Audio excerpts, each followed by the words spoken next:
에스겔 성전에 나타난 천년왕국의 의미와 제사, 새하늘과 새 땅, 하나님께서 거하실 처소의 실체. 성경은 하늘에 우리의 처소가 우리가 이 땅에 행한 대로 지어지고 있다고 하셨습니다.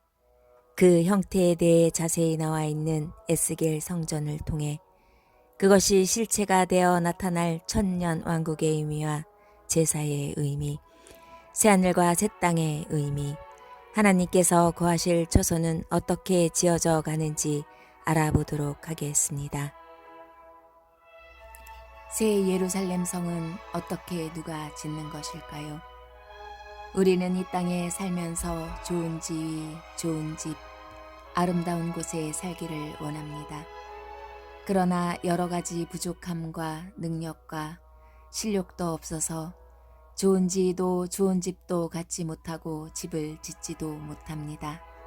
아니, 돈도 많고 능력이 되어 좋은 지위를 갖고 훌륭한 원하는 집에 산다고 해도 그것을 누리고 사는 기간은 고작 육신의 몸에 붙어 있을 때에만 가능합니다. 그런데 영원한 천국에서의 지위와 살 집을, 그것도 예수님과 함께 할 곳을 이 땅에서 우리는 하늘의 각자 스스로가 짓고 있다는 것입니다. 그리고 그 실체가 되어 나타나는 곳이 예수님께서 다스리는 천년왕국에서의 새 예루살렘 성인 것입니다. 영계와 육계가 합쳐진 부활의 몸을 입고 예수님과 가족이 되어 그곳에 우리는 각자 스스로의 믿음에 따라 그곳에서의 지위와 집이 지어지고 있는 것입니다. 예수님의 터 위에 성전이 된 각자가 모여서 새 예루살렘 성을 이루는 것입니다. 또한 측량사인 예수님의 측량에 의해 예수님을 얼마나 사랑했는지에 따라 믿음의 분량만큼 위치가 정해진다는 것입니다. 새 예루살렘은 예루살렘의 새 이름입니다. 우리는 예전과는 다른 새로운 피조물이 되었습니다. 예수님을 내 안에 받아들인 순간 나는 예전과는 차원이 다른 새로운 것이 되어서 새 예루살렘 성을 이루게 된 것입니다. 이 새로운 카이노스는 없던 것이 새로 생긴 것이 아니라 원래 존재하던 사물이나 현상이 질적으로 아주 새롭게 변화되는 새로움을 뜻합니다. 이렇듯 천년왕국은 예전 것이 변하여 새로운 모습으로 탈바꿈하게 되는 것입니다. 이것이 새하늘과 새 땅인 것입니다. 하나님을 믿는 모든 사람들은 이렇듯 과거의 내 모습, 내 생각이 완전히 변하여 예수님이 내 안에 역사하심으로 새 것이 되는 것이고 이것을 거듭남이라고 합니다. 또한 마지막 때 이 땅에서는 천년왕국에서의 왕이 되시는 예수님의 신부, 즉 술람미 여인이 나타남을 아가서를 통해 알 수 있었습니다. 또한 사도 바울조차도 중매의 역할을 한다고 하였습니다. 내가 하나님의 열심으로 너희를 위하여 열심을 내노니 내가 너희를 정결한 처녀로 한 남편인 그리스도께 드리려고 중매함이로다. 또한 그 나라를 다스릴 왕이 될 아들과 규율을 가르칠 제사장, 돕는 레위인, 그리고 백성들, 그리고 그들의 신부들, 즉 예수님의 신부 술람미 여인, 아들인 왕들의 신부들 왕비 그룹, 제사장의 신부들 후궁 그룹, 레인들의 신부들 궁녀 그룹, 백성과 그의 신부들, 바깥 어두운 곳에 살 종들과 그들의 신부들이 준비되어지는 곳이라는 것입니다. 또한 모든 제사 제도며 규율과 법칙들은 그곳에서 정의와 공의로서 다스릴 실제적 규율이며 통치 체계라는 것입니다. 새 예루살렘 성에 들어갈 수 있는 기준은 오직 예수님이십니다. 예수님을 믿는 믿음이 기준이며 그 성에 들어가기 위해서는 성결에 해놓으신 세마포 옷을 입어야 합니다. 믿음의 첫 단추이며 하나님의 영이 잉태되었음을 상징합니다. 우리가 즐거워하고 크게 기뻐하며 그에게 영광을 돌리세. 어린 양의 혼인 계약이 이르렀고 그의 아내가 자신을 준비하였으므로 그에게 빛나고 깨끗한 세마포 옷을 입도록 허락하셨으니 이 세마포 옷은 성도들의 옳은 행실이로다 하더라. 기회는 오직 이 세상에 살아있을 동안에만 가능합니다. 아이의 소유권을 주장하던 여인 둘이 솔로몬의 심판대에 나왔습니다. 서로가 자신의 아이임을 주장하게 되고 솔로몬 왕은 아이를 둘로 나눠서 각자에게 주라고 명령합니다. 여기서 진짜와 가짜는 나뉘어집니다. 진짜 어머니는 아이가 죽는 모습을 볼 수 없기에 죽이지 말고 그 아이를 다른 여인에게 주라고 합니다. 그러나 가짜 엄마는 죽든 말든 그렇게 하라고 합니다. 예수님의 모습이 오버랩되는 순간입니다. 아이가 죽어도 대수롭지 않은 듯한 여인의 행동에서 볼 수 있듯이 내 죄를 대신해 은혜로 주신 처절한 핏값을 아무 생각 없이 대수롭지 않은 듯 소유권만 주장하면 내 자식이 된다고 착각하는 가짜 엄마 같은 엄마의 모습을 한 입으로 시인만 하면 구원받는다는 가짜 신도들이 너무나도 많기 때문입니다. 여기서 진짜 예수님을 사랑하는 자들과 그렇지 않은 가짜들이 구별되는 것입니다. 진짜 예수님의 가족이 누구인지 판별되는 것입니다. 예수님께서는 진짜 가족을 너무도 잘 알고 계시며 그들은 진짜로 천년왕국에서 예수님의 가족이 되는 것입니다. 새 예루살렘 성은 모퉁이 돌이 되신 예수님의 터 위에 사랑의 집을 짓는 것입니다. 그곳은 과거의 몸도 아니요 그곳은 과거의 땅도 하늘도 아닌 온전한 새 하늘과 새 땅인 것입니다. 새 예루살렘 성은 천년왕국에서의 완성된 성을 보여줍니다. 그곳은 성전이 된 우리들이 각자의 믿음의 분량대로 예수님의 터 위에 지은 성입니다. 그곳 성전엔 언약궤도, 휘장도, 분향단과 등잔대, 그리고 진설병도 없습니다. 그러한 모든 것은 하나님을 만나기 위한 가정들이었기에 천년 왕국에서는 직접 하나님과 만나고 교제하기 때문에 그런 것이 필요 없는 것입니다. 성전의 심장인 언약궤 안에 있는 세 가지 성물인 두 돌판, 아론의 쌍난 지팡이, 만나가 들어있는 항아리, 이 모든 것은 예수님의 사랑이었으니까요. 즉 하나님과 예수님의 거할 처소가 준비되는 가정들이었고 이제 완성의 끝이 다가왔다는 것입니다. 에스겔 성전은 새 예루살렘 성전에 대한 구체적이고 사실적으로 묘사되어 있으며 지혜는 물론 땅의 분배에 대해 자세히 묘사되어 있음을 알 수 있습니다. 에스겔 성전이란 바벨론 포로기 당시 선지자 에스겔이 하나님의 영의 권능으로 바벨론에서 예루살렘으로 인도되어 목격한 환상 속의 성전으로서 장차 회복될 거룩한 성전의 청사진으로 볼 수 있습니다. 그 성전은 여호와 삼마, 즉 하나님이 거기 계신다는 뜻이며 천년왕국에서는 우리와 함께 거할 곳이 되어 실체가 되어 나타날 것입니다. 에스겔은 바벨론 2차 포로로 끌려가 그발 강가에서 30세에 하늘이 열리어 하나님의 모습을 보게 되었습니다. 회개하고 주님께 돌아온 지 몇 달 후 하늘이 열리고 하나님의 모습과 천사들을 보게 된 제 모습과 오버랩되는 순간입니다. 그러기에 아무것도 모르는 저 같은 무지렁이가 이렇게 유튜브를 하고 있는 이상한 일이 생긴 것인지도 모르겠습니다. 하나님에 대한 모든 환상과 체험은 그때나 지금이나 여전히 존재하는 것 같습니다. 하나님께 돌이키기만 한다면 우리는 누구나 하나님의 증인들이 되는 것입니다. 에스겔 시대에 비록 지상의 예루살렘 성전은 무너졌으나 에스겔 40장부터 회복된 새 예루살렘을 보게 되고 요한계시록 21장 22장의 거룩한 성 새 예루살렘을 이루어 예수님과 함께 살게 될 성이 완성되어 나타납니다. 에스겔의 에스겔이 보는 새 성전에서 흘러나오는 물과 요한계시록의 하나님과 어린 양의 보좌로부터 나오는 생명수 강은 다시는 목마르지도 않는 영생하도록 솟아나는 샘물입니다. 그 생명수 샘은 발바닥에서 시작하여 발목, 무릎, 허리로 넘쳐 큰 바다를 이뤄 그 바다에서는 물고기들이 풍성하고 생명체들이 뛰놀게 되고 그 좌우 길가에는 생명나무가 자라게 되며 그 나무들이 달마다 열매를 맺고 그 나무들의 잎사귀는 약재료로 쓰이듯 믿음은 자라고 성장하여 많은 열매가 맺게 됩니다.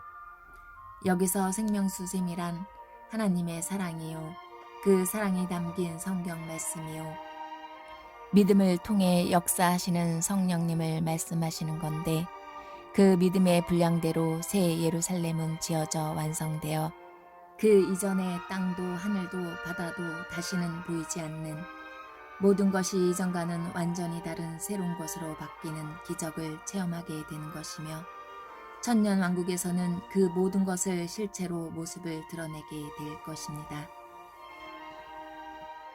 명절 끝날 곧 큰 날에 예수님께서 서서 외쳐 이르시되 누구든지 목마르거든 내게로 와서 마시라. 나를 믿는 자는 성경의 이름과 같이 그 배에서 생수의 강이 흘러나오리라 하시니 이는 그를 믿는 자들이 받을 성령을 가리켜 말씀하신 것이라. 또 내가 새 하늘과 새 땅을 보니 처음 하늘과 처음 땅이 없어졌고 바다도 다시 있지 않더라.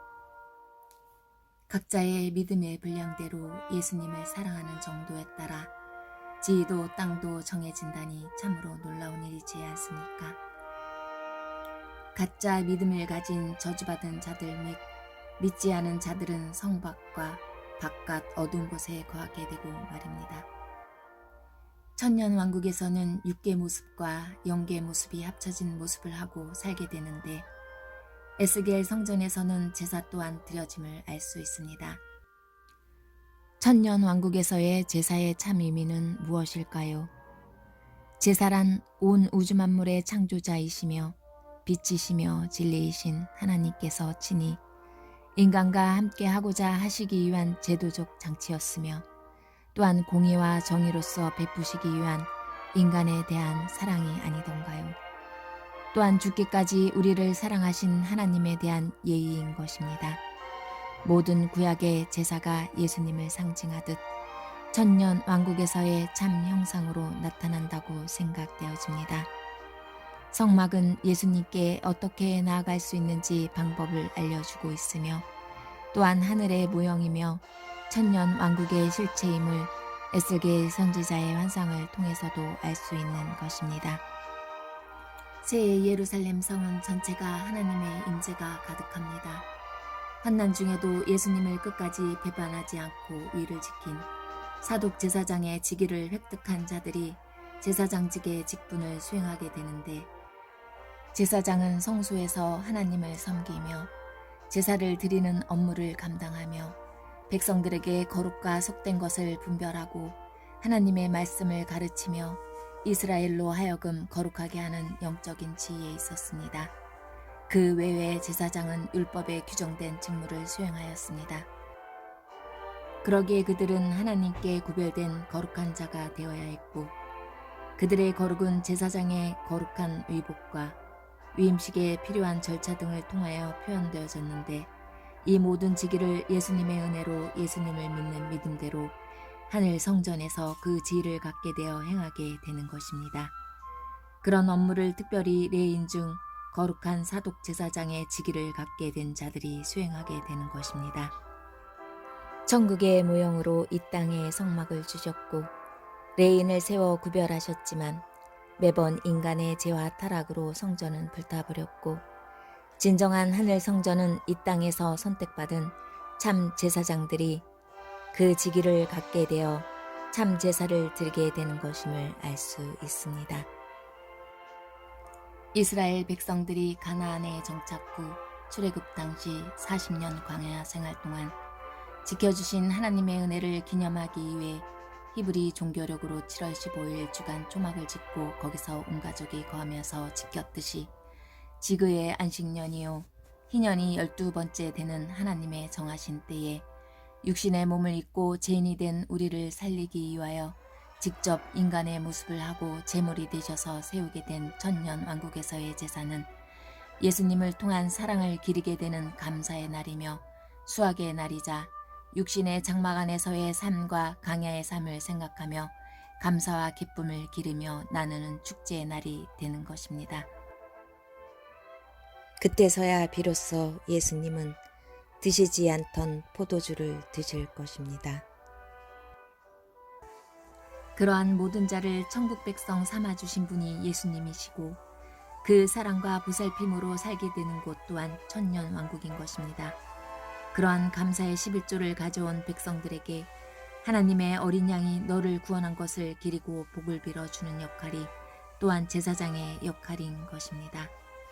그것은 예수님께서 우리의 죄를 대신해 피 흘리심으로 죄로 인해 사형 선고를 받고 죽게 된 우리를 살리신 날에 대한 기념으로 지키게 되는 것이며 사실 예수님의 은혜가 아니면 그분을 믿는 믿음조차도 힘든 것이기에 그런 사랑과 은혜를 주신 만왕의 왕을 기르고 예배하는 것은 어쩌면 너무나도 당연한 것입니다.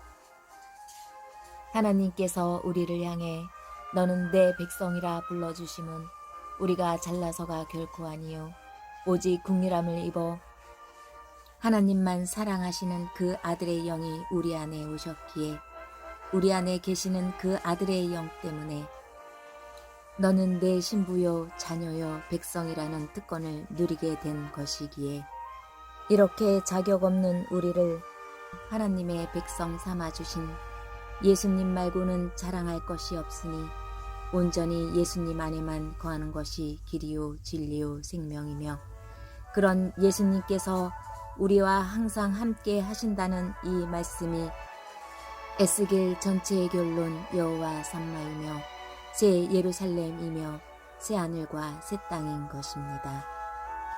그들이 섬기는 것은 하늘에 있는 것의 모형과 그림자라 모세가 장막을 지으려 할 때에 지시하심을 얻음과 같으니 이르시되 삶과 모든 것을 산에서 내게 보이던 본을 따라 지으라 하셨느니라.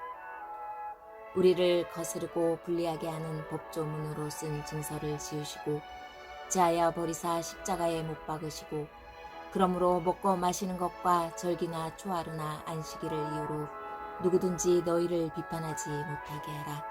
이것들은 장래일의 그림자이나 몸은 그리스도의 것임이라. 이스라엘 자손에게 말하여 이르라. 일곱째 달 15날은 초막절이니 여호와를 위하여 이레 동안 지킬 것이라. 첫날에는 너희가 아름다운 나무 실과와 종려나무 가지와 무성한 나무 가지와 신의 버들을 취하여 너희의 하나님 여호와 앞에서 이레 동안 즐거워할 것이라. 너희는 매년 이레 동안 여호와께 이 절기를 지킬지니 너희 대대의 영원한 규례라. 너희는 일곱째 달에 이를 지킬지니라. 너희는 이레 동안 초막에 거주하되 이스라엘에서 난 자는 다 초막에 거주할지니 이는 내가 이스라엘 자손을 애굽 땅에서 인도하여 내던 때에 초막에 거주하게 한 줄을 너희 대대로 알게 함이니라. 나는 너희의 하나님 여호와이니라. 절기를 지킬 때에는 너와 내 자녀와 노비와 내 성중에 거주하는 내 유인과 객과 고아와 가부가 함께 즐거워하되 내 하나님 여호와께서 택하신 곳에서 너는 이레 동안 내 하나님 여호와 앞에서 절기를 지키고 내 하나님 여호와께서 내 모든 수출과 내 손으로 행한 모든 일에 복 주실 것이니 너는 온전히 즐거워할지니라. 예루살렘을 치러왔던 이방 나라들 중에 남은 자가 해마다 올라와서 그 왕 만군의 여호와께 경배하며 초막절을 지킬 것이라. 땅에 있는 족속들 중에 그 왕 만군의 여호와께 경배하러 예루살렘에 올라오지 아니하는 자들에게는 비를 내리지 아니하실 것인즉 예루살렘과 유다의 모든 솥이 만군의 여호와의 성물이 될 것인즉 제사 드리는 자가 와서 이 솥을 가져다가 그것으로 고기를 삶으리라. 그날에는 만군의 여호와의 전에 가나안 사람이 다시 있지 아니하리로다. 아멘.